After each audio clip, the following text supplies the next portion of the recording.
Community Resiliency Project started with our work in Des Moines, Iowa, with a group there called Three Principles Network. When we came along and got involved with them, we were helping with a facilitator training program. And they had already been expanding the principles into the hospital system, into the schools, through the drama class in the junior high school. And what we did was partner with them to start expanding into an elementary school, more into the community, working more with parents in high-risk neighborhoods around schools. We also partnered with the Lakewood Community Development Corporation in Charlotte, North Carolina. Since we started 2 years ago, the crime rate in Lakewood has gone down by 62%. Assaults with deadly weapons and robberies with weapons are down by 80%. Residents are participating with the police now, making phone calls and cooperating with law enforcement to change their neighborhood. Civic engagement is up by 250%.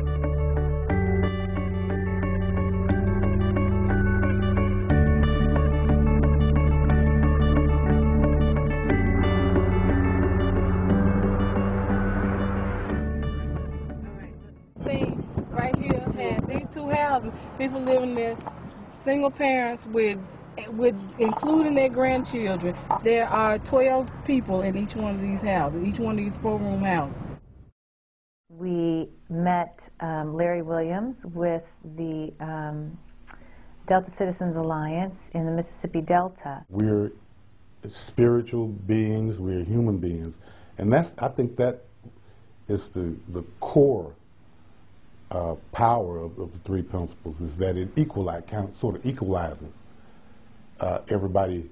When Larry invited me down to Mississippi the first time, he was giving a speech at his annual conference, and I went to the conference to present a workshop, and I was listening to him go over all of the ills that are happening in Mississippi. He actually broke into tears as he was doing this speech. We keep approaching the problems that we have in the Delta using the same techniques that we've always used in the past. And I feel that the three principles psychology is a new perspective, a new way of approaching the mindset that's pervasive in the region. So our partnership with Mississippi now is to bring the three principles into the region in the way that people on our steering committee would like us to. My ideal community is where you love everyone, you live in harmony, where we have all races there living together in harmony. Your children grow up to be loving. Those of us around the room have made a conscious decision to embrace the three principles and, take it out into communities and everything. We're looking for any shred of evidence that racism exists. It's there. I know it's there. As opposed to focusing on race relations, just focus on building relationships in general.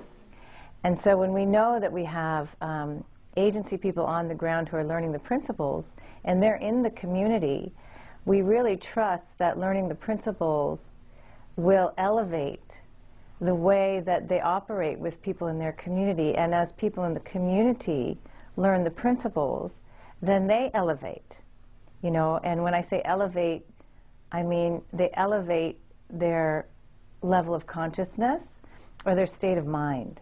Running into the younger white generation and talking about things that has happened, a few of them have said to me that I'm not responsible for what my parent did. And they are not, Whatever happened in the past, a lot of weren't even born.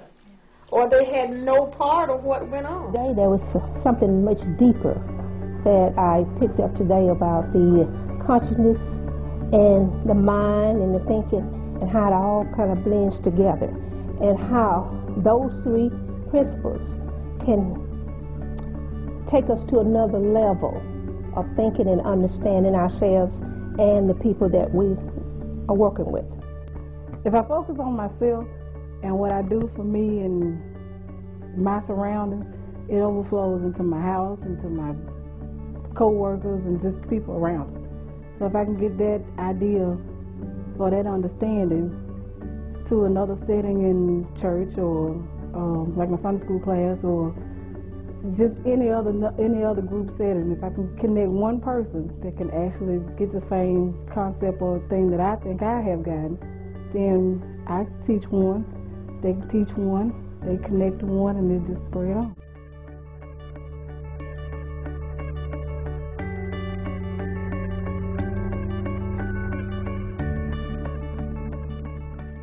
And if people could see thought for what it is and see that they have the wisdom to go beyond this kind of thinking, personal or negative or hostile or aggressive thinking, then the world would become a beautiful, harmonious place. And like a lot of people I know, we would raise our children, and they naturally would become very wise, healthy adults, because they wouldn't be conditioned to think that they should hate certain people or dislike certain people or that they're not okay. So I'd love to see this spread throughout society, internationally, at all levels.